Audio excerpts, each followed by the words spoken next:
Vamos a dar inicio al webinar de trazabilidad en acción, donde vamos a conocer los requisitos de trazabilidad de la FDA bajo la regla 204 de FISMA. Comentarles un poquito, este evento es informativo. Recuerden también que cada empresa es diferente y tienen un contexto particular, ¿no?, que se debe analizar. Para ello nos va a acompañar el día de hoy Alberto Ibáñez como moderador, al cual le voy a dar la palabra también para que nos presente a nuestro ponente de hoy. Buenos días, Alberto, bienvenido. Muchas gracias, Mayra. Bienvenidos y bienvenidas a todos. Veo que en sala hay algo de 60, un poco más. Y bienvenido, don Jorge Descalzo. Ya nos conocemos, trabajamos, no sé, 5 o 6 años. Hay una deuda ahí, como digo siempre, que todavía no nos encontramos físicamente. Nos vemos por medios digitales nada más, pero yo creo que de 2025 no pasa que vamos a organizar varias cosas presenciales porque Jorge, él tiene una amplia experiencia en la cadena alimentaria. Su vida lo ha dedicado a apoyar a la cadena alimentaria en diversos ámbitos, en la academia, como consultor, como entrenador. Ahora él forma parte de varios comités de trabajo de la FDA y él puede comentar un poco más. Yo creo que es una de las personas que conoce mucho, mucho acerca de la legislación de Estados Unidos y especialmente dentro del marco de la ley FISMA. Para nosotros es un placer tenerlo, que nos apoya en varios temas y que apoya a la industria. Y es un honor y es un placer que siempre está presto a hacer webinars y a compartir lo que sabe.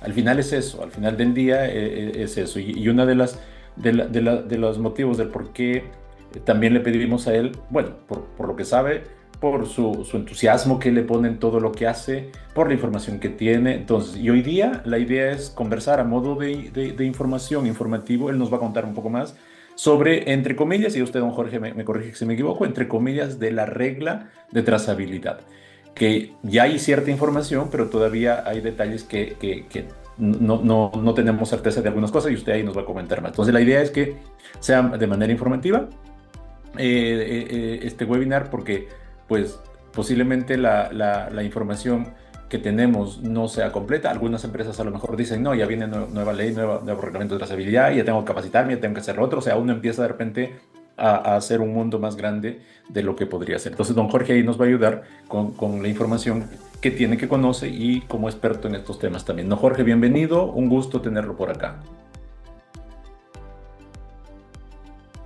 Primero, Ahí está, ahí está el bueno, audio. buen día a todos. Muchísimas gracias, Alberto. Gracias por los comentarios. Y sí, vamos a empezar un poquito y voy a explicar por qué no hay preguntas, básicamente. Entonces, vamos a recordar básicamente qué busca esta ley. Esta ley es un sistema diseñado para rastrear la historia y ubicación de los alimentos desde la granja hasta la boca. Esa es la realidad de la historia. Pero sobre todo rastrea los alimentos cuyos peligros no han sido de alguna manera eliminados o minimizados. Entonces, esa es la base de la ley de trazabilidad. Ahora voy a hacer 3 comentarios por qué no se van a dar preguntas. La primera historia es, yo soy Trend Trainer de la PCA, de Productos Agrícolas Frescos, y hemos dado webinar desde enero del 2023. Esta ley se entró en vigencia en enero del 2023. En esos webinars, en todo momento, las respuestas fueron contestadas por oficiales de la FDA. Además de eso, soy Trend Trainer de Seafood, miembro de AFDO, Autoridad de Proceso, y como tales hemos dado seminarios porque sobre todo los productos de la pesca entran fuertemente en esta ley. Se han dado webinar y nuevamente las respuestas las contestan únicamente los oficiales del FDA. Y por último, soy instructor líder de todas las normas de FSPCA. Actualmente, como estaba comentando, ya soy del PSQI 2.0. También hemos dado seminarios. Nos ha dado el doctor Juan Silva, que es un amigo y es excelente docente. Y en todos ellos siempre las respuestas las han dado los agentes de la FDA. Entonces no podemos salir de esa tónica, simplemente que en este caso no tenemos un agente del FDA disponible para contestar preguntas. ¿Y a qué se debe eso? La ley entró en vigencia, como dije, en enero del año 2023.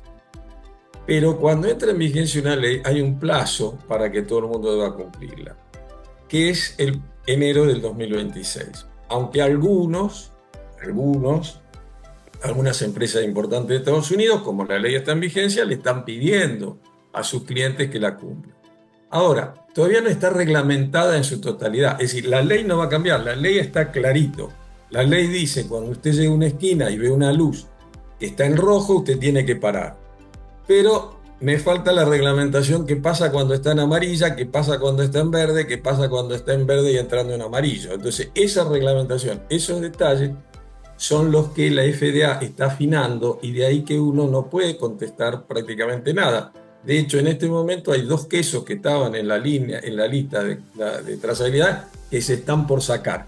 Entonces, no tiene sentido contestar preguntas de algo que después va a cambiar. Entonces, lo que voy a tratar de hacer de la mejor manera que lo sé hacer, que no sé si será suficiente, es explicarles la ley, explicarles los puntos de la ley.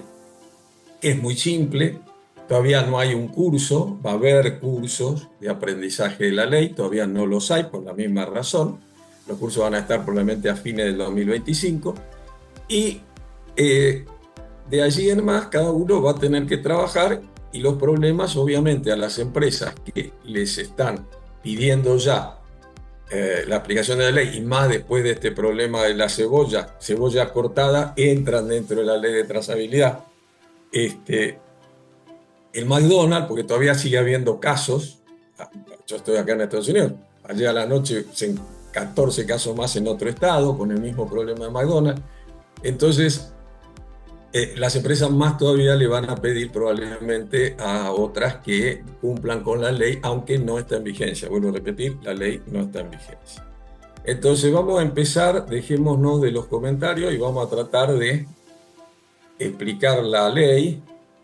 Voy a ver si puedo compartir acá. ¿Se está viendo en pantalla en este momento?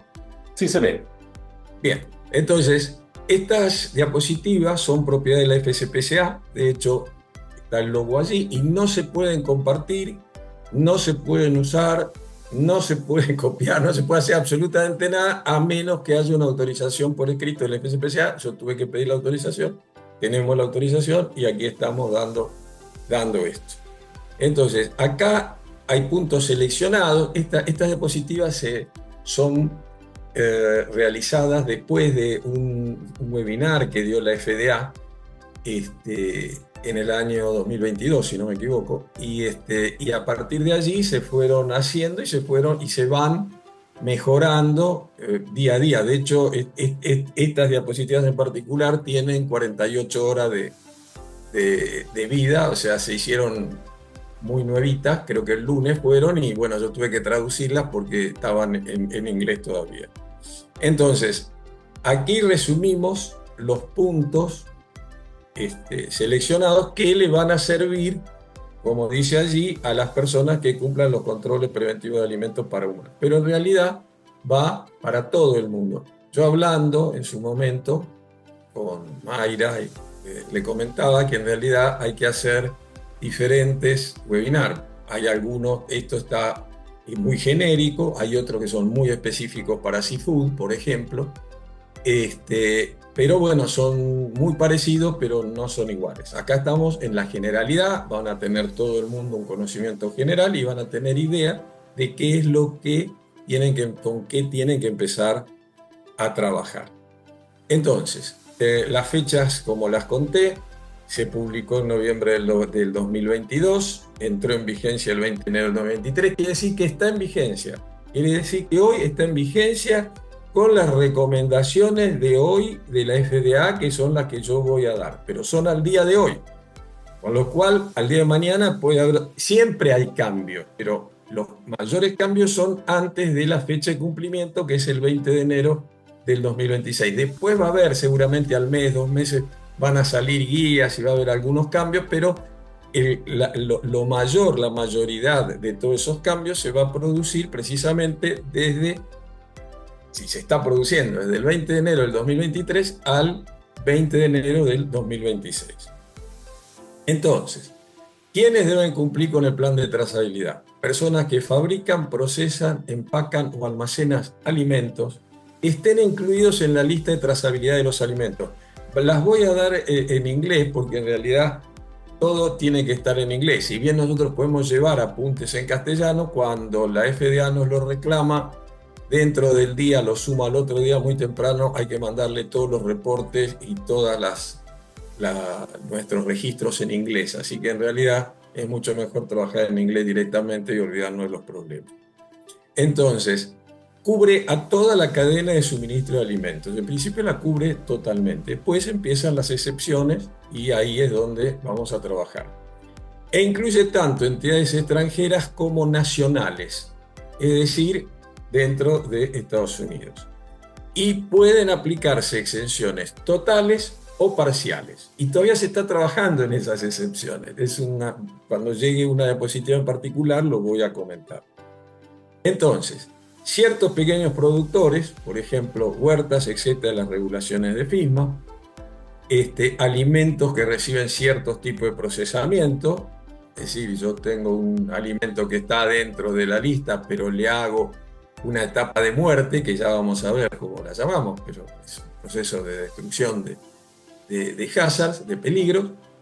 Entonces ahí quedo excepto de la ley de trazabilidad, que son lo que viene abajo, los alimentos sujetos a una etapa de muerte o eliminación, siempre que se lleven ciertos registros. Esto es fundamental. Una lista completa de estas excepciones se encuentra en 1.1305, qué alimentos y personas están exentas de esta subparte. No copien esto porque en la última diapositiva va a haber un código QR, que eso sí lo copian, y con ese código QR van a encontrar todo lo que la FDA ha puesto y publicado hasta ahora de la ley de trazabilidad. El punto es que el 80-90% de todo eso que está publicado está en inglés, pero ahí tienen absolutamente todos los datos. Entonces, vamos a ver los componentes de la norma y los conceptos clave. Bueno, la lista de trazabilidad de los alimentos. Bueno, la FDA utilizó un modelo de clasificación de riesgos para ayudar a identificar los alimentos sujetos, voy a achicar esto así me puedo mirar mejor, a los requisitos de mantenimiento de registros mejorados. Entonces, clasificó los riesgos como en base al CDC, en base a los distintos tipos de problemas que hubo en Estados Unidos con los diversos alimentos. Entonces dijo, bueno, estos alimentos son productos agrícolas igual, estos alimentos no los voy a tomar en la ley de trazabilidad, estos sí, y de golpe dijo, estos alimentos que teóricamente se manejan por 21.117, también los voy a tomar y también los voy a poner en la lista de trazabilidad porque tienen un alto riesgo de producir una infección o una intoxicación a las personas acá en Estados Unidos. Entonces vamos a definir algo que es un evento de seguimiento crítico, CTE, por las siglas en inglés, que son puntos, pasos, procedimientos claves a lo largo de la cadena de suministro, en lo que es más importante recopilar la información de trazabilidad. Ya vamos a ver cuáles son los elementos críticos, pero por ejemplo son recepción, empaque, envío, son todos elementos críticos. Es decir, va cambiando de mano o va cambiando, le voy haciendo un proceso que no es un paso de muerte. Y después tenemos el KDE, que son los elementos de datos claves. Estos son los datos, la información requerida para cada punto clave que pasó en la cadena de suministro. Entonces, cada vez que nosotros tenemos un evento de seguimiento crítico, necesitamos tener el elemento de dato clave, que es el KDE por las siglas, como dije, en inglés. Entonces, el plan de trazabilidad es TP, es muy simple. y describe cómo y dónde se deben mantener los registros. Es decir, es muy importante esto, uno tiene dónde y cómo mantengo los registros. ¿Cómo identifiqué los alimentos que están en la lista de trazabilidad de alimentos? Yo voy a tener que tener de todos los productos que trabajo, de todos los alimentos que tengo que decir, este está, este no está, por qué está y por qué no está. Tengo que decir cómo asigno los códigos del lote de trazabilidad y tengo que además agregar un contacto para las preguntas sobre su plan y un mapa de la huerta para la mayoría de los productores. En el mapa tienen que estar las coordenadas. Esto es muy importante. Normalmente en casi todos los países de Latinoamérica ya nuestros sistemas de control están pidiendo las coordenadas de hace varios años. En Argentina en particular, creo que ya lleva como 10 años donde están las coordenadas de cada una de las huertas. Pero ahora lo tenemos como un punto obligatorio. Entonces, los requisitos adicionales, como comenté acá, los registros deben proporcionarse a la FDA dentro de un periodo de 24 horas, no va más las 24 horas después de este problema de McDonald's, o en un tiempo razonable que el FDA acepte cuando son solicitados. Durante un brote, la FDA puede solicitar que los registros se proporcionen en una hoja de cálculo electrónica clasificable. Vuelvo a insistir, todo eso tiene que estar en inglés. Ya lo vamos a ver en una diapositiva, pero les repito que todo tiene que estar en inglés porque obviamente las lecturas de lo que ustedes envían va a ser realizada por oficiales de la FDA que teóricamente no hablan castellano, hablan únicamente el idioma del país. Entonces, vamos a dar una reseña de las definiciones. La lista de trazabilidad de los alimentos, FTL, evento de seguimiento crítico, como ya lo comenté, CTE, los elementos de datos clave que se producen en esos CTE, el código de lote de trazabilidad, el plan de trazabilidad que nosotros tenemos, que es lo que comenté, cómo, dónde, por qué, si hay un paso de muerte o eliminación, la fabricación o el procesamiento, la recepción, la transformación, el envío y el empaque final. Entonces, en una transformación no hay un paso de muerte, ¿no? En una transformación, que también creo que la vamos a leer un poquito más adelante, si no me equivoco, como dije, esto hacía 48 horas y me cambiaron un poco el formato. Es, por ejemplo, yo tengo una zanahoria que no está dentro de la lista de trazabilidad, pero de golpe la corto en pedacitos y la transformé. Ahora es una zanahoria cortada y ahí sí tengo que tomar la trazabilidad a partir de ese punto, entra en la lista de trazabilidad de los alimentos. Ahí realicé una transformación. Pero también una transformación es, por ejemplo, tengo varias zanahorias que están todas juntas y de golpe las mezclo en una cajita chiquitita con una ensalada cortada. Bueno, ya hice una transformación y funciona.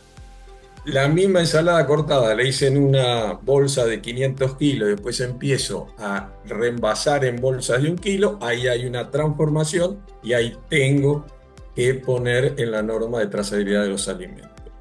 Es decir, que un cambio de empaque, normalmente estamos hablando de una transformación.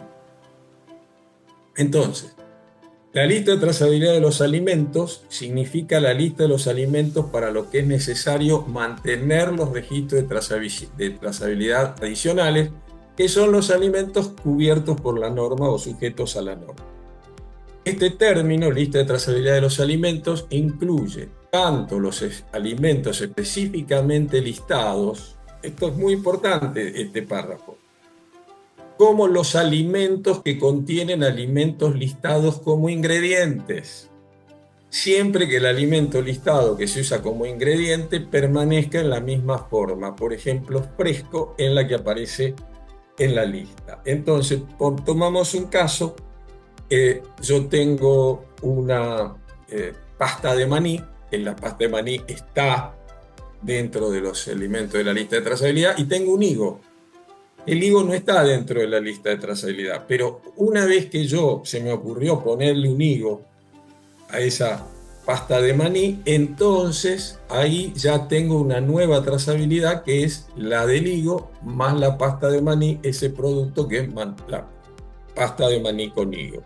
Es decir, que de golpe yo tenía un ingrediente que no estaba en la lista de trazabilidad como era el higo, y al haberlo mezclado con uno que sí está en la lista, automáticamente entonces yo tengo que seguir el rastreo de ambas cosas. Entonces, vamos a los alimentos frescos. Vamos a ver que no hay tantos alimentos frescos, ya nos vamos a dar cuenta. Entonces, tenemos pepinos, tenemos hierba fresca como puede ser el cilantro, tenemos hortalizas de hoja verde fresca como puede ser la lechuga, melones frescos, pimientos germinados y tomate fresco. Recordemos que hace unos años hubo 20 muertos con los melones Cantalupe. Por eso es que se pusieron en la lista. Es decir, todo esto que está acá en la lista es porque en algún momento dado produjeron brotes importantes y de allí que se tomaron. Y después tenemos también los huevos con cáscara. Entonces, seguimos con la lista de trazabilidad de los alimentos, pero ahora vamos a los alimentos procesados. Entonces, tenemos las frutas recién cortadas. ¿Qué quiere decir recién cortadas? Que agarré una manzana y la partí al medio. Entonces, ahí es donde la manzana no está dentro de la lista de trazabilidad de los alimentos. Vamos para atrás, no la tenemos, pero sí una vez que se cortó. Hortalizas de hojas verdes recién cortadas, igual las teníamos acá, hortalizas de hojas verdes frescas, pero también las tenemos si están cortadas. Hortalizas distintas de las hojas verdes recién cortadas, es decir, la zanahoria no está en la lista, la corté, la metí en la lista. Los quesos que no sean duros, mantequillas de frutos secos, que ya vamos a ver unos cuantos, las nueces, por ejemplo, ¿no? Todas las nueces de árbol. Y acá vienen los pescados frescos y congelados, el pescado ahumado, refrigerado y congelado, los crustáceos frescos y congelados, los moluscos bivalvos frescos y congelados. Es decir, que prácticamente en seafood tenemos todos los casos que tienen que estar en la lista de trazabilidad. Y después tenemos las ensaladas estilo delicatessen listas para su consumo refrigeradas, y ya vamos a ver un par de cosas muy particulares. Voy a hacer una distinción, voy a contar algo, porque todo el mundo va a decir, bueno, entonces yo agarro cualquier hortaliza y la corto y ya entra en la lista de trazabilidad. No, por ejemplo, yo tengo un zapallo, lo corto en trozos, que es hortalizas distintas de las hojas verdes. Agarré un zapallo, lo corté en trozos, lo pongo. Eso no va en la lista de trazabilidad. ¿Por qué no va en la lista de trazabilidad? Porque se supone que el zapallo crudo no se come. Se supone que va a haber un procedimiento de muerte cuando se cocina, que lo va a hacer el usuario muy probablemente, ¿no? Sea un restaurante o sea una casa de familia, no lo va a comer crudo, lo va a cocinar y va a destruir todos los posibles peligros que se pudieron haber producido, que ese producto podría tener. Entonces, vamos a empezar a definir ahora las cosas. Evento de seguimiento crítico. Bueno, un evento de seguimiento crítico se refiere a un evento, proceso en la cadena de suministros de un alimento en el que se requerirán registros que contengan elementos de datos clave. Acuérdense que un evento de seguimiento crítico genera registros de datos claves. Entre estos eventos de seguimiento críticos se incluye la cosecha, el enfriamiento antes del empaque final, del empaque inicial, el envasado inicial de un producto agrícola fresca sin incluir productos obtenidos de un buque pesquero, es decir, cuando el buque pesquero pesca, ahí no empieza la ley de trazabilidad. La ley de trazabilidad se le aplica a los productos del mar en la primera recepción en tierra del alimento obtenido del buque pesquero. Entonces, y otros eventos de seguimiento crítico son el envío, la recepción o la transformación, como ya había comentado.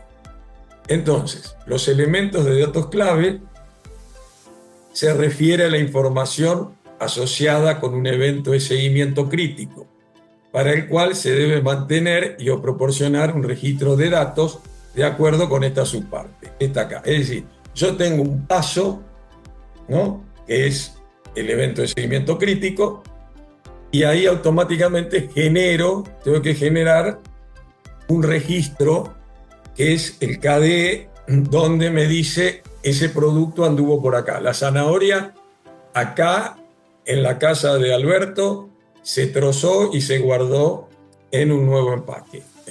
El elemento de seguimiento crítico llegó la zanahoria a la casa de Alberto, se cortó y se envasó. Y ahí genera el KDE correspondiente. Entonces, la norma de trazabilidad de los alimentos requiere que las personas que fabrican, procesan, empacan o guardan alimentos incluidos en la lista de trazabilidad de los alimentos mantengan y en algunos casos proporcionen a sus socios, es decir, a sus clientes de la cadena de suministro, información específica, que son los elementos de datos clave o KDE para ciertos eventos de seguimiento crítico en la cadena de suministro de los alimentos. Es decir, yo le tengo que dar, después de Alberto lo voy a mandar a Mayra, y entonces Alberto le tiene que dar a Mayra todo lo que generó esos elementos de datos clave para que ella pueda seguir de ahí en adelante, y si vuelve a hacer alguna transformación, puedan de alguna manera llegar a la base que era la zanahoria inicial. Entonces, este marco constituye la base para un rastreo eficaz y eficiente y comunica claramente la información que la FDA necesita para realizar dicho rastreo. Es decir, la FDA va a encontrar que una persona se enfermó comiendo una ensalada que tenía zanahorias cortadas. Entonces va a ver a ese señor que proveyó de esa ensalada los datos de la ley de trazabilidad. Entonces él le va a enviar, le va a dar, esta zanahoria vino de Mayra, y Mayra a su vez, que está todo en esa trazabilidad que está marcada ahí,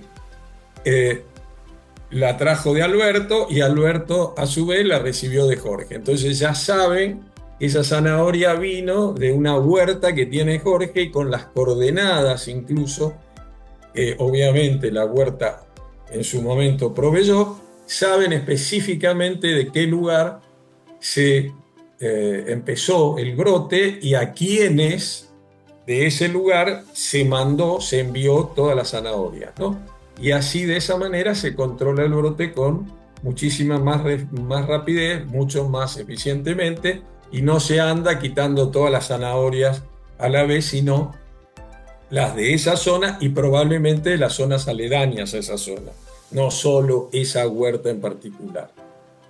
Entonces, el código de lotes de trazabilidad va a significar un descriptor. Como vemos, va a ser una cosa larga, a menudo alfanumérico, utilizado para identificar de forma única un lote de trazabilidad dentro de los registros de la fuente del código de lote de trazabilidad. Es decir, ahí en ese lote, cuando lo lea, me va a decir la ensalada que proveyó Pedro y causó enfermedad. Ahí van a estar los datos de lo que hizo Mayra, de lo que hizo Alberto y de lo que hizo Jorge. Entonces, cada uno de esos datos va incrementando ese código, y ese es uno de los temas que está pendiente, cómo lo armamos, cómo se arma para una lectura fácil y una realización fácil, porque no es solo leerlo, sino también hacerlo. Entonces, esta es una forma, ¿no? El código de barra es una forma. Posiblemente ya no vayamos al código de barra, vayamos al código QR, pero bueno, la tecnología cambia mucho más rápidamente que las leyes. Entonces, ¿cómo asignar un código de lote de trazabilidad? Bueno, le tengo que asignar el código de lote de trazabilidad a un alimento de la lista de trazabilidad de los alimentos cuando realice cualquiera de las siguientes acciones. Un producto agrícola fresco, RAC, distinto de un alimento obtenido de un buque pesquero. Los RAC están dentro de la lista de trazabilidad, obviamente.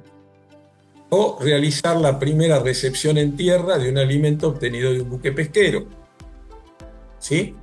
O transformar el alimento. Cualquiera de esos pasos yo tengo que asignar un código de lote de trazabilidad.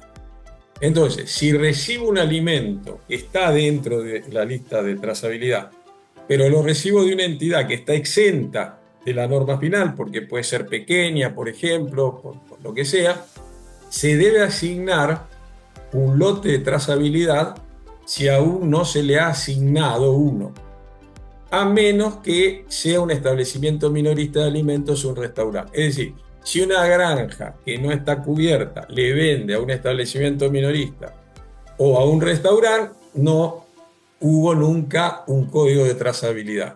Porque bueno, si es exenta, estamos hablando de $2.000 por mes de producción más o menos, no es muy difícil que genere un brote como el de la cebolla, ¿no? Por eso es que no se la complican demasiado. De lo contrario, suponiendo que no sea que la entidad está exenta, no debe establecer un nuevo código de lote de trazabilidad cuando realice otras actividades, por ejemplo, envíos de un alimento incluido en la lista de trazabilidad de los alimentos. Es decir, el código inicial de trazabilidad yo no lo puedo cambiar, lo puedo adicionar mostrando los pasos que fueron pasando, lo que fue pasando, pero no puedo cambiar ese código inicial.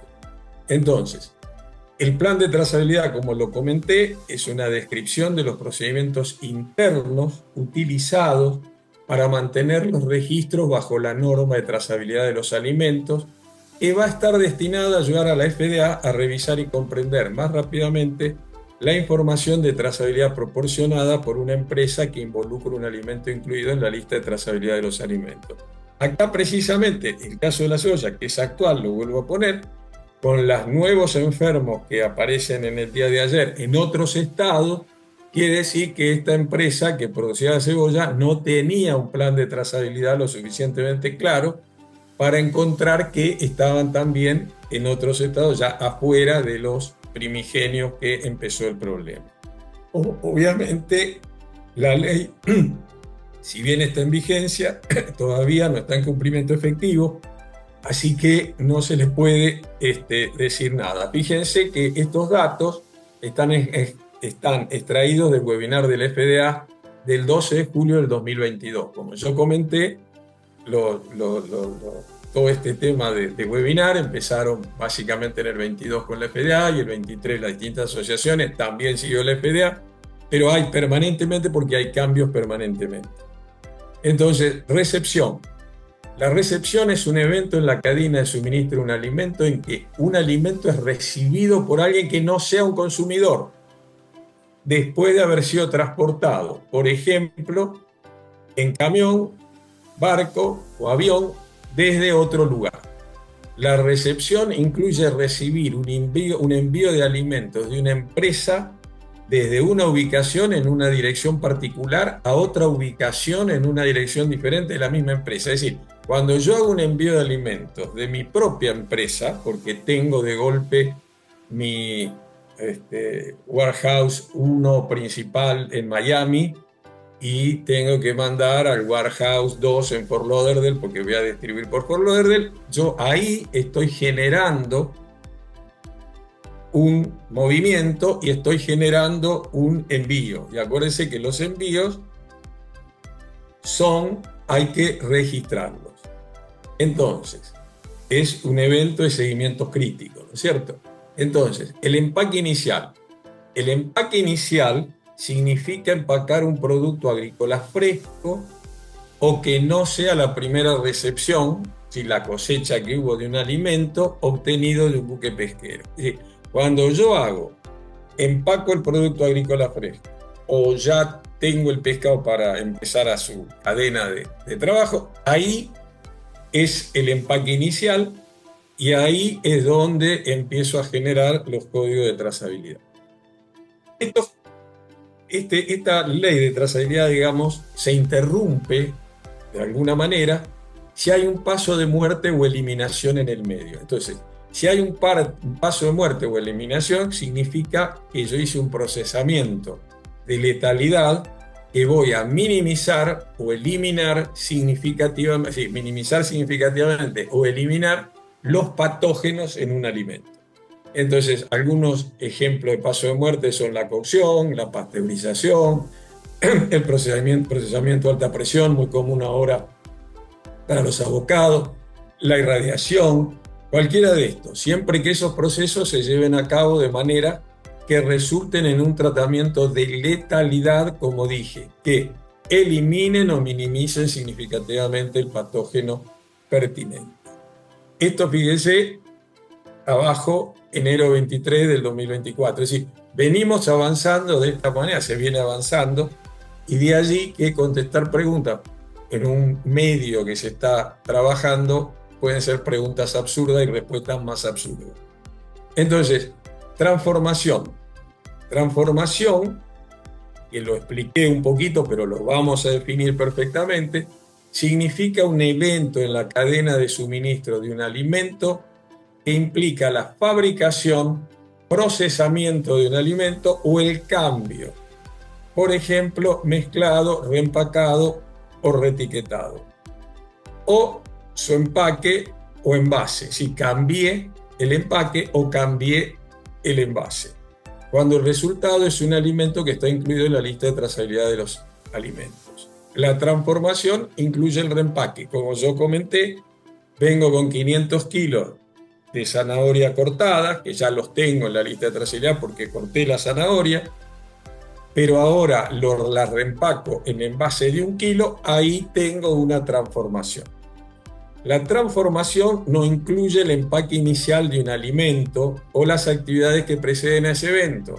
Por ejemplo, cosecha, enfriamiento. Es decir, yo coseché, lavé, enfrié y recién empaco. Bueno, ahí ese empaque es el que me empieza a generar el código de trazabilidad y de ahí en más sigo adelante. Obviamente, en el plan de trazabilidad de esa empresa o packing house o quien fuese, tengo que tener todo ese procedimiento anterior para saber a dónde pudo haber tenido la falla en caso de que haya un brote y la FDA tenga que intervenir. Entonces, el envío. El envío es un evento en la cadena de suministro, un alimento en el que se prepara el alimento para su transporte, por ejemplo en camión, avión o barco, de un lugar a otro. El envío no incluye la venta o el envío directo de un alimento a un consumidor o la donación de excedentes de alimento. Es decir, que no consideremos un envío cuando yo mando directamente el alimento, cuando se lo proveo al consumidor o yo lo estoy donando. Y el envío incluye el envío de alimentos dentro de la empresa, como comenté, desde una ubicación en una dirección particular a otra ubicación diferente de la misma empresa. Entonces, quiero tener más lugar, ahí estoy bien. Entonces, seguimos adelante. Vamos a ver la lista de trazabilidad de alimentos relevantes. Acá no está toda la lista, están los relevantes. Y a los controles preventivos para alimentos para humanos. Entonces, queso elaborado con leche pasteurizada, es decir, yo parto de leche pasteurizada y hago un queso fresco blando o blando no madurado. Porque estos quesos blandos o blandos no madurados pueden tener distintos tipos de microorganismos en que generalmente se pueden producir por una contaminación de tipo ambiental. La listeria es muy común que se produzca. Entonces, aunque yo partí de leche pasteurizada, después me encuentro que el producto tiene un microorganismo de pertinencia importante y que puede causar daño. Entonces, incluyen quesos blandos sin madurar, quesos frescos y blandos. Y los ejemplos, por ejemplo, son cottage, que no se limitan a esto únicamente, cottage, chèvre, queso crema, mascarpone, ricota, queso blanco, queso fresco, queso de crema y queso de puna. Pero son ejemplos, puede haber muchos más. De hecho, se ha puesto el queso de puna como un ejemplo de algo típico. No incluye quesos congelados, porque los congelé, no perecederos a temperatura ambiente o procesados y envasados asépticamente. Eso yo hago cualquier cosa de esta, lo congelo, un queso blando congelado, bueno, pero se congela, y lo dejo, no es más, no perecedero a temperatura ambiente o procesados, y entonces no están dentro de la lista de trazabilidad. Después también tenemos los quesos elaborados con leches pasteurizadas, blando madurado, ya le hice un proceso de maduración, o semiblando. Recuerden que los quesos, sobre todo, tenemos fermentación láctica permanentemente cuando lo estoy madurando, y entonces la fermentación láctica produce una destrucción de microorganismos, porque hay una destrucción de la membrana de las bacterias, entonces ahí es donde, digamos, de alguna manera va funcionando, pero igualmente tengo un peligro latente. Entonces, en estos quesos blandos madurados o quesos semiblandos tenemos el brie, el camembert, el feta, el mozzarella, el taleggio, el azul, el brie, fontina, Monterrey Jack y Munster. No incluye, igual que antes, quesos congelados, no perecederos a temperatura ambiente o procesados y envasados asépticamente. Hay algunos quesos como el requesón, que es prácticamente la leche pasteurizada con casi no tratamiento, que se está viendo de sacar de esta lista. Y quesos elaborados con leche no pasteurizada que no sea queso duro o madurado. Incluye todos los quesos elaborados con leche no pasteurizada, excepto los quesos duros, los quesos maduros. Entonces, no incluye, como siempre, quesos congelados, no perecederos a temperatura ambiente o procesados y envasados asépticamente. Ahora, yo tomo algunos de estos quesos que mostré acá y le hago un proceso de muerte, es decir, produzco una pasteurización, por ejemplo, ¿no? Que la puedo hacer por diversos métodos. Pasteuricé el queso terminado y entonces ya lo saco de la lista de trazabilidad. Ya no lo tengo más en la lista de trazabilidad porque yo hice un procedimiento de muerte o letalidad. Otros alimentos relevantes para el consumo humano son las mantequillas de frutos secos, que incluye todo tipo de frutos secos, maní, cacahuate, incluidos los productos no perecederos, refrigerados y congelados. Acá van todos. Entonces, los ejemplos incluyen mantequilla de almendra, de anacardo, de castaña, de coco, de avellana, pistacho, nuez. Cualquier tipo de nuez de árbol. No incluye mantequillas de soja ni de semillas. Ni la soja ni las semillas están dentro de este caso, están todas las otras nueces de árbol que, como sabemos, tienen gran probabilidad de tener salmonela. Entonces, como estas mantequillas de frutos secos en general no se hace ningún tratamiento de letalidad, bueno, son, digamos, peligrosas en cierta medida, y de allí que están en la lista de trazabilidad de los alimentos. Entonces, ya habíamos visto antes las hortalizas de hojas verdes recién cortadas, las hortalizas distintas de las hojas verdes recién cortadas. Entonces, ahí, como comenté, tenemos a la zanahoria, no tenemos al zapallo, lo expliqué. Las frutas recién cortadas, incluye todo tipo de fruta recién cortada. Cuando hablo recién cortada es agarro un higo, lo partí al medio, agarro una manzana, la partí al medio o en 10 pedazos. Ahí la tenemos en la lista de trazabilidad. Y las frutas catalogadas en el 112.2A1 están exentas de los requisitos de la norma. Es decir, lo que hay que mirar cuáles están allí, y esas están fuera del control de esta ley. Entonces, seguimos con las ensaladas listas para su consumo, refrigeradas. Incluye casi todo, voy a poner, de tipo de ensaladas, estilo delicatessen, refrigeradas listas para su consumo. Porque los ejemplos incluyen, por ejemplo, ensalada de huevo, ensalada de papa, ensalada de pasta y ensalada de marisco. Pero si yo tengo una ensalada de huevo y pollo, no me cubre la lista. Si yo tengo una ensalada que agrego algún producto cárnico, no me la incluye en la lista porque los productos cárnicos, recuerden, todo lo que es carne de granja y aves, lo maneja USDA y esta es una ley FDA. Entonces, automáticamente entró un producto de USDA en nuestra ensalada y sale de la lista de trazabilidad. Entonces, ¿cómo se actualizará la lista? Bueno, se va a actualizar cada 5 años aproximadamente. La FDA va a publicar un aviso en el registro federal con todos los cambios propuestos para que el público pueda comentarlos. Y un segundo aviso va a indicar la decisión sobre cualquier cambio que se realice. Es decir, los cambios son por ley, es decir, incluyo más cosas, no estamos hablando de la reglamentación, eso se cambia permanentemente.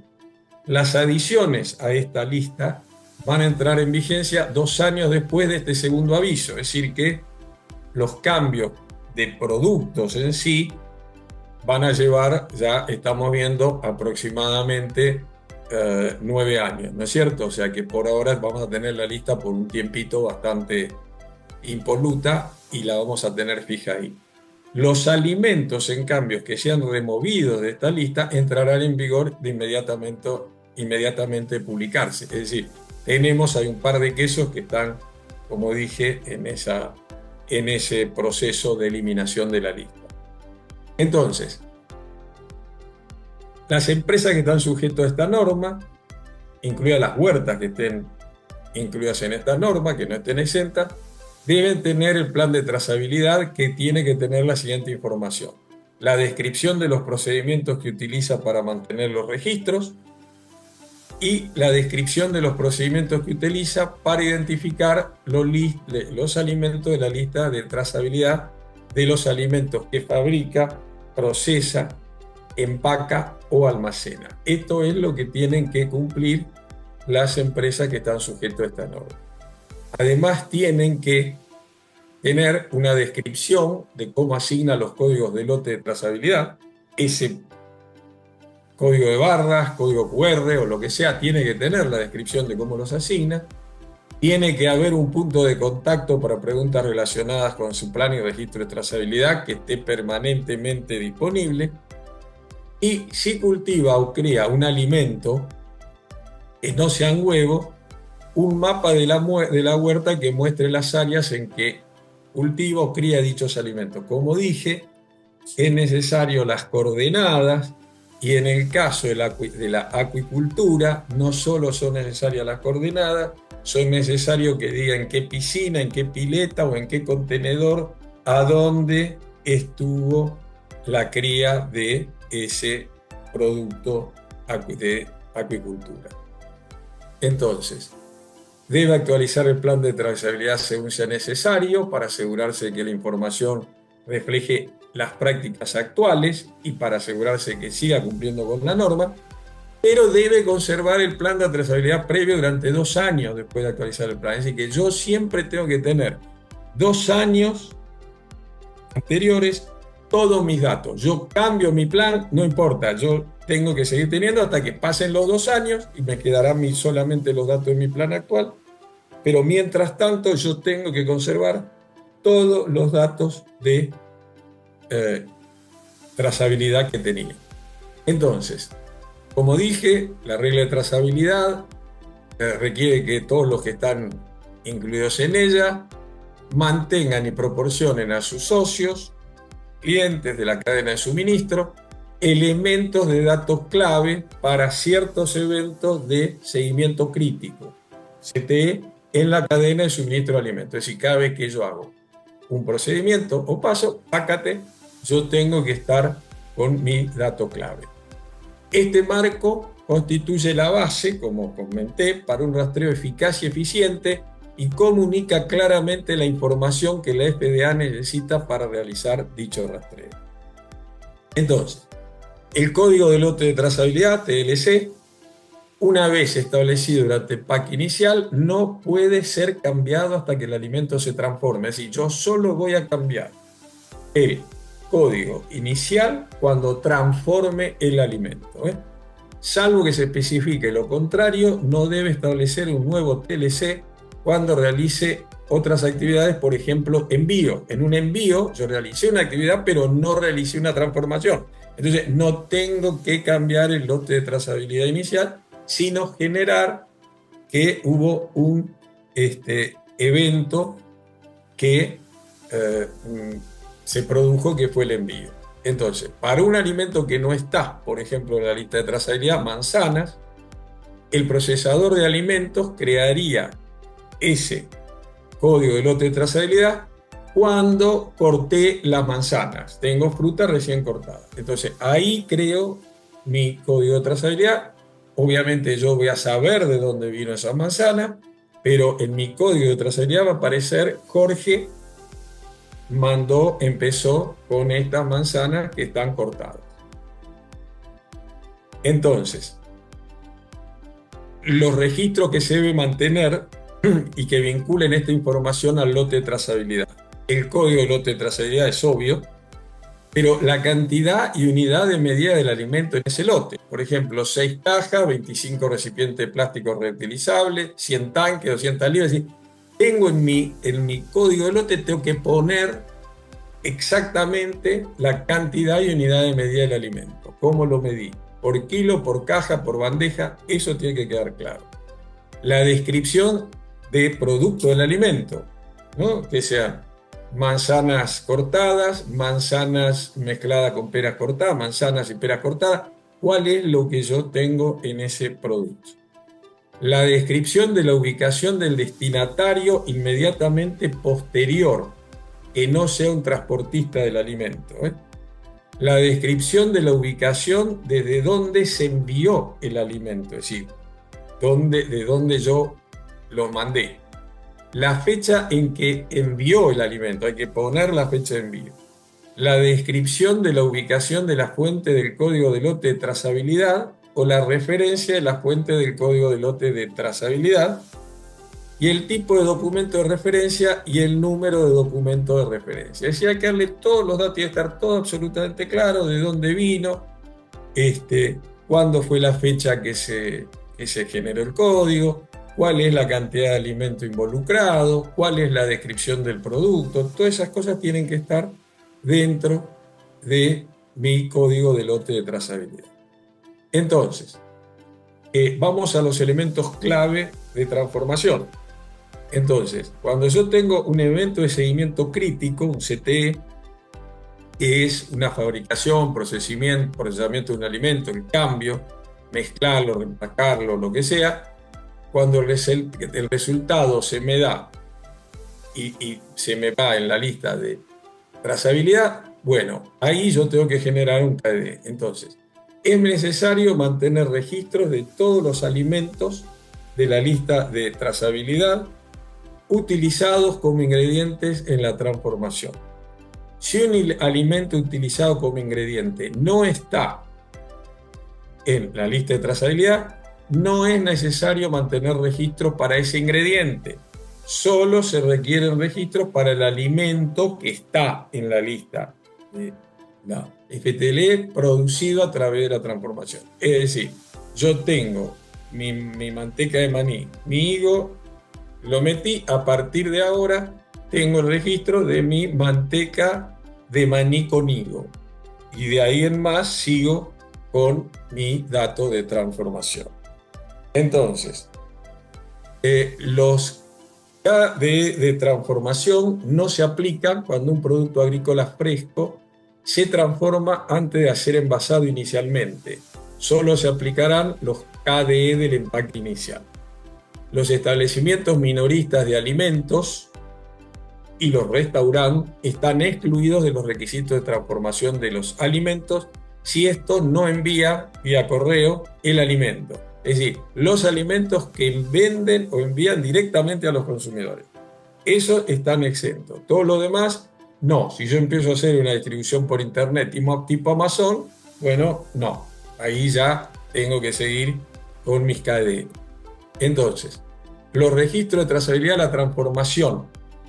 Los registros requeridos que se deben mantener para cualquier alimento que se incluya en la lista de trazabilidad que se utilice en la transformación, el código de trazabilidad del lote, la descripción del alimento y la cantidad y unidad de medida del alimento utilizado. Es decir, esto ya es reiterativo, pero lo reiteramos para que quede absolutamente claro, que todo el mundo sepa lo que tiene que hacer.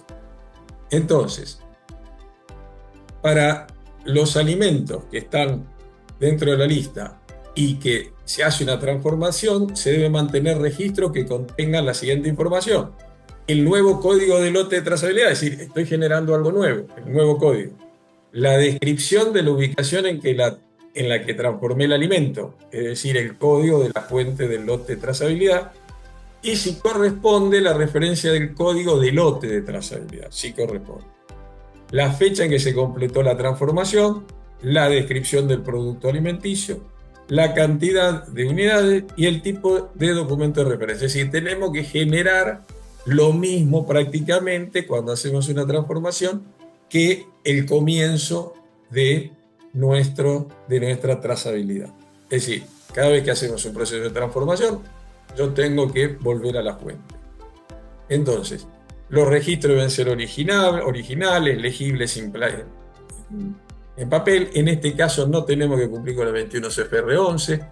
Los registros deben estar disponibles dentro de las 24 horas posteriores. Yo creo que ese plazo se va a cortar, porque con este tema de McDonald's, en pocas horas, menos de 12, ya se sabía cómo era la historia. Los registros pueden almacenarse fuera de la instalación. Retención de registros 2 años, como fuimos contando.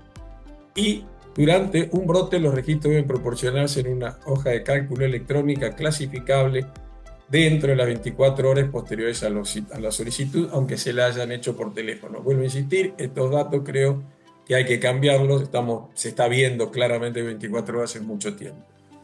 Entonces, ¿qué pasa si no se cumple? Es un acto prohibido. ¿Qué es lo que puede pasar? Denegación de admisión para productos que se importen, es decir, que vengan de otro país. Y un alimento está sujeto a la denegación de admisión si parece que no se han cumplido los requisitos de mantenimiento de registros con respecto a dicho artículo. Pero también podemos tener retiro del mercado, es decir, de golpe pasó, por algún motivo, pasó la aduana, y alguien ve que no se está cumpliendo con esta ley de trazabilidad, y entonces eso tiene un retiro y un problema mayor. Es mejor que haya una denegación de admisión y no que haya un retiro a posteriori. Entonces, con esto ya estamos llegando al final. Vamos a ver un ejemplo de cadena de suministro de un queso.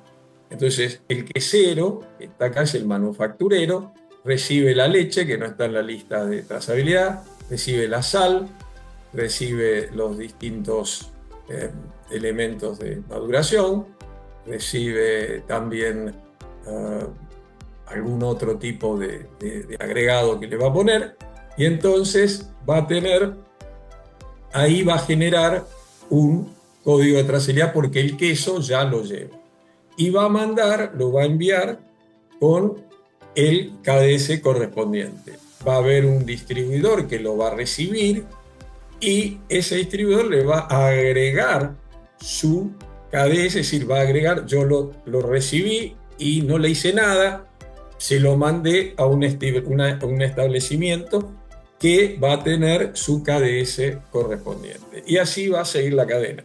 Si en vez de ser un distribuidor sería alguien que manufactura, entonces va a ser un KDS de transformación y la historia va a cambiar un poquito.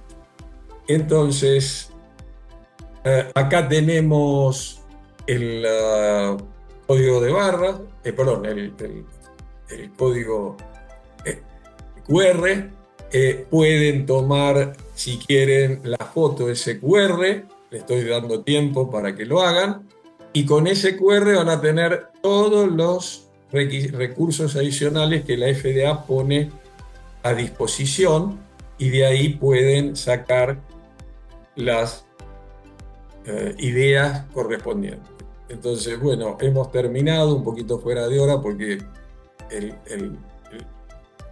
este webinar está preparado para 1 hora neta, y bueno, en realidad estamos prácticamente en la hora neta, pasado un poquito porque le agregué un par de datos nuevos.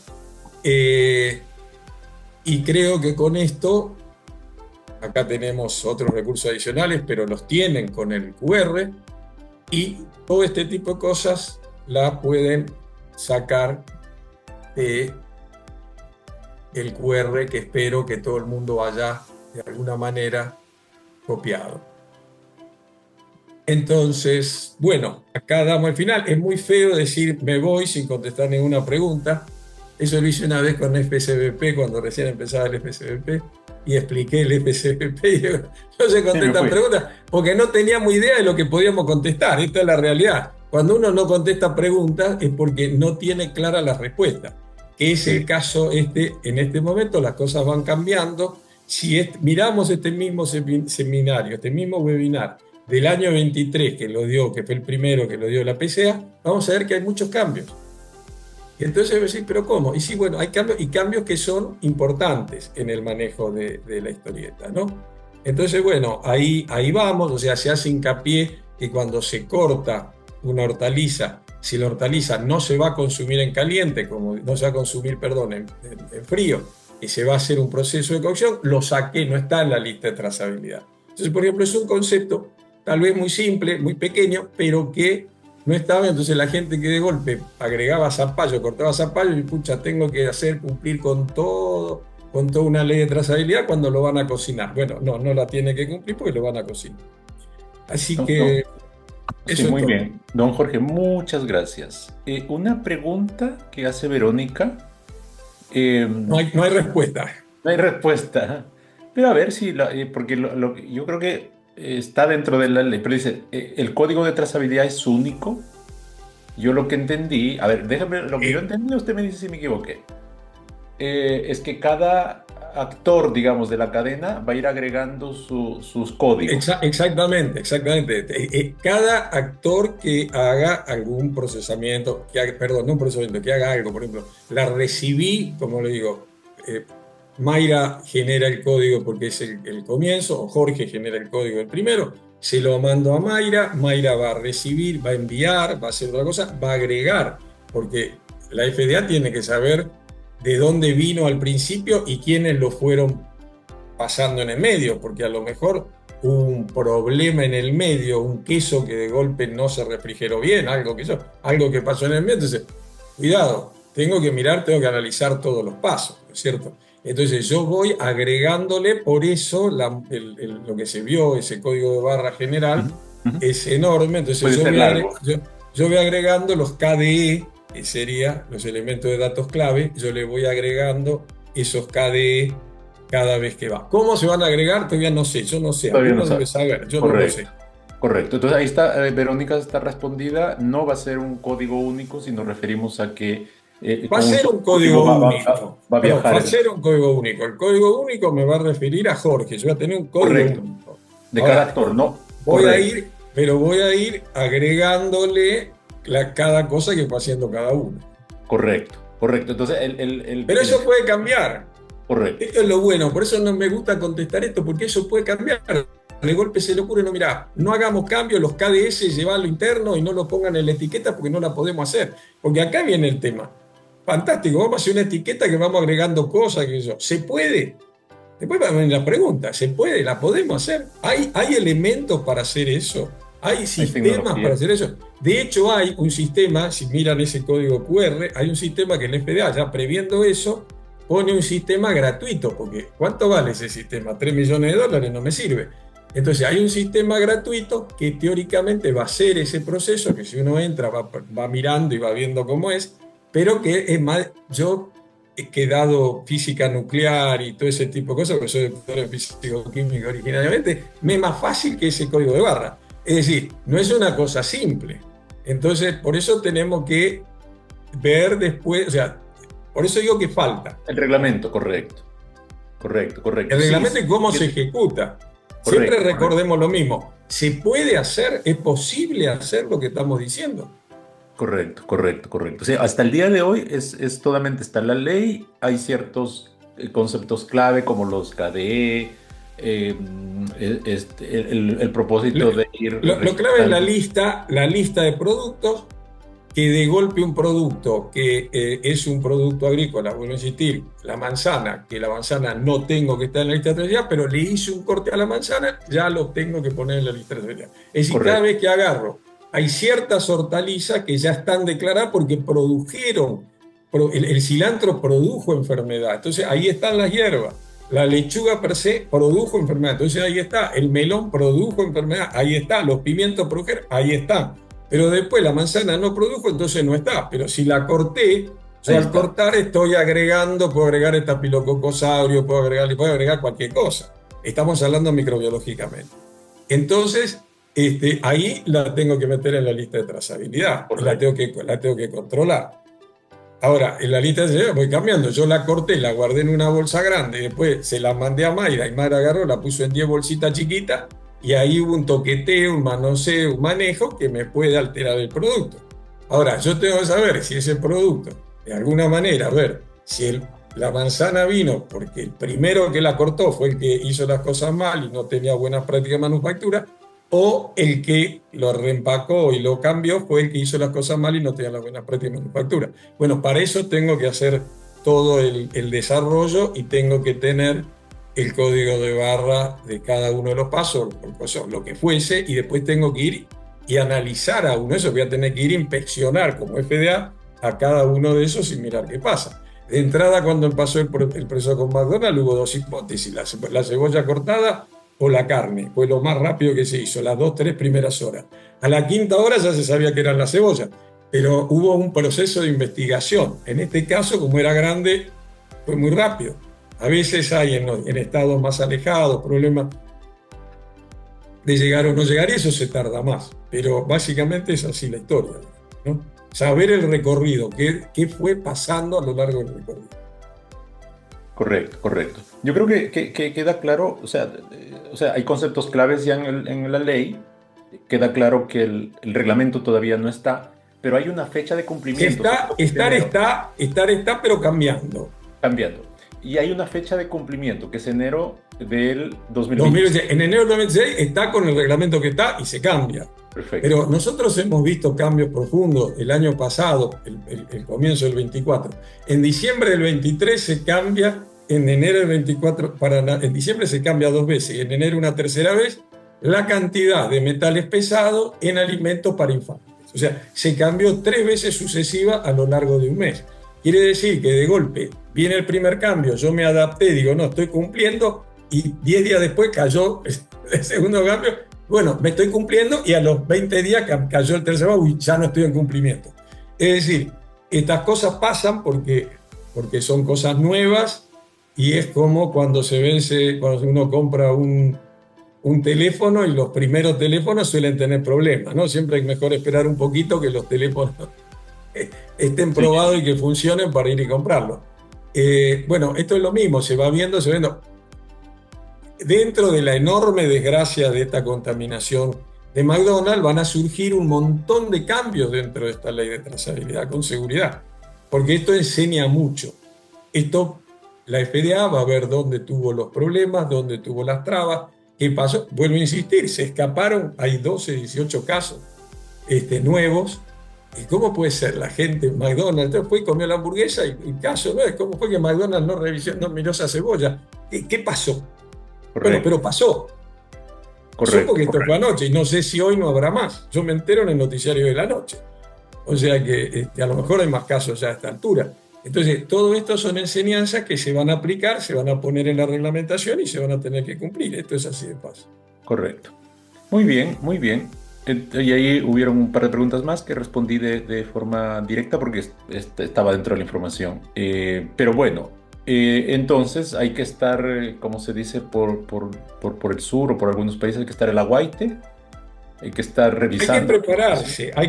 Hay que prepararse. Se puede armar todo, pues se puede hacer absolutamente todo, sobre todo los primeros exportadores.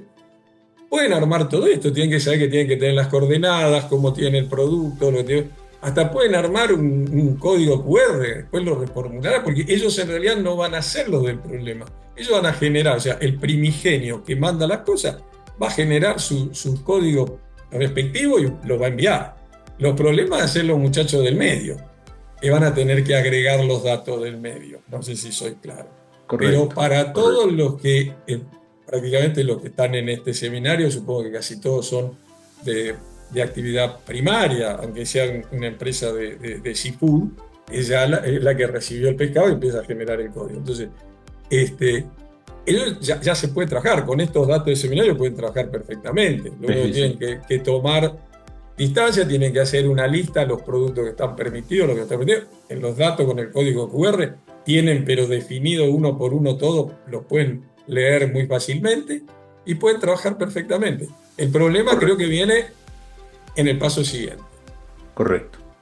Y hay una pregunta que yo creo que es válida, los materiales de envasado, porque estamos hablando del alimento y el material de envasado. No, bueno, ya nos estamos metiendo en otra cosa. Esta es la ley de trazabilidad. Yo tengo que Correcto, saber de dónde viene. Lo otro va por otros caminos donde yo tengo que trabajar. No mezclemos la hacienda, como se dice. perfecto, Esto es para control de vacas. El control de cerdos y el control de cabras va por otro camino. O sea, obviamente tenemos que ver toda la nueva legislación que hay, y esto es parte de lo que se trabajó mucho en este nuevo controles preventivos por alimentos por humano 2.0. Ha cambiado. Recuerde que el 1.2 fueron todos trabajos, yo estuve involucrado en eso, del año 2011. O sea que del 2011 al 2025, que es 14 años sabe cómo cambió la FDA. Es decir, todo lo que se enseñó con el 1.2 y se sigue enseñando, porque todavía mucha gente lo puede dar, está totalmente obsoleto. En 15 años había unos cambios fantásticos. Entonces, hoy tenemos los PFSA, tenemos los extalatos, tenemos que han cambiado los aditivos, el control de aditivos de batch por la FDA, que se hace de una manera mucho más eficiente y también se tiene que mandar por QR. Es decir, hay un montón de cosas que la gente tiene que saber que estamos mezclando. Eso no es de la ley de trazabilidad, esos son cambios que hay, sobre todo en controles preventivos de alimentos para humanos. En Seafood hemos cambiado muchísimo. En Seafood hay un montón de toxinas que antes, de elementos que producían toxinas, que de golpe estaban, como el vibrio parahemolítico, que de golpe decimos, bueno, está solamente en la zona del Golfo, ¿para qué lo vamos a buscar en el Pacífico si no lo tenemos? Entonces, el Golfo de México estamos hablando, por la elevada temperatura del agua. Entonces, todo ese tipo de cambios están y uno tiene que simplemente ir, pero va por otros caminos, va por otras leyes. Esto básicamente está destinado a productos agrícolas frescos, a pescado fresco y a las mantecas, que prácticamente se trabaja todo en fresco, no hay ningún paso de temperatura elevado, porque si no separamos la fase grasa, entonces ahí es donde tenemos los peligros. perfecto. Buenísimo. Eso yo creo, don Jorge, muy agradecidos. Yo creo que esta información ayuda aclarando, pero yo creo que me quedo con la frase última que usted dice: a prepararse, a trabajar. 2026 ya está a la vuelta de la esquina. No es que uno dice, no, Y probablemente, vuelvo a insistir y lo digo, probablemente casi con seguridad, que los que tienen grandes clientes en Estados Unidos, los que le venden a grandes cadenas de Estados Unidos, les van a exigir, porque la ley está en vigencia, se puede exigir, le van a exigir que usen la ley de trazabilidad. Van a tener que tener los datos, porque yo en este momento, si fuera Publix o Walmart o Walgreens, cualquiera de las grandes cadenas, Winn-Dixie, perdón, cualquiera de las grandes cadenas que está acá, yo estaría pidiendo, después de este lío que hubo, recordemos que hace pocos meses tuvimos con Boranjea un gran problema de listeria, sobre todo, el frigorífico más grande de Estados Unidos y más antiguo, con un problema fenomenal. Entonces, la ley de trazabilidad creo que es un pedido mínimo, porque es la única forma que uno tiene de acotar el daño. correcto. Porque esto lo que busca es acotar el daño, que el brote no sea para 10.000 personas, que el brote sea para 30. Correcto. Es acotar el daño. Entonces, creo que es una necesidad urgente que todo el mundo la ponga en vigencia, just in case, como se dice acá, ¿no? Ya por la duda que me la pidan, yo por lo menos armo en base a lo que les di, creo que lo pueden armar sin problema, no hay ninguna cosa rara. Si copiaron el código QR, tienen todos los datos que necesitan ahí. Así que hay que trabajar, y recuerden que la aduana está mucho más astringente, está controlando mucho más, está controlando los FSBP prácticamente a todo el mundo. Hay un cambio de mentalidad, vuelvo a insistir, lo comentábamos antes que empiece el webinar. Hasta marzo había 200 inspectores, hoy hay 1.200. Bueno, obviamente multiplicar por 6 la cantidad de inspectores lleva un control más fuerte. 6 veces mayor, es una cosa lógica. Por lo menos es 6 veces mayor. Así que Correcto. eso es lo que pasa. Muy bien, muy bien. Así que todo esto, la legislación, recuerden que va a proteger, el foco es proteger a los consumidores. La industria o los que estamos en la cadena y quienes están en la cadena tienen que prepararse, trabajar, encontrar soluciones técnicas para resolver eso. Recordemos que esta ley es el capítulo 21, es los Códigos Federales de Regulación, parte 1, ¿no? Su parte S, ¿no? Pues la sección 203 dice nadie entiende nada, nadie la va a encontrar. Esta es la ley 21 CFR 1, su parte S. Perfecto. Ese de Sofía. Así que bueno, con eso perfecto. Estamos hechos. Muchas gracias por dejarme participar y estar. Y bueno, estamos a disposición de todos. No para preguntas. No, ya no para preguntas, sí, porque todavía está. Muchas gracias, don Jorge. Gracias a todos que nos acompañaron. Va a quedar esto grabado para que alguien que lo quiera mirar, quiera ver y quiera empezar ya a trabajar en esto. Y como dice don Jorge, todo esto empieza o se va reforzando por eventos que va pasando en la industria. Lamentablemente ocurre así muchas veces. No nos gustaría, no quisiéramos tener incidentes en el mercado, como retiros de mercado, como brotes obviamente de enfermedades, pero ocurre. Y se va respondiendo frente a eso también, y esta ley tiene esa connotación. Así que muchas gracias. Gracias, Mayra.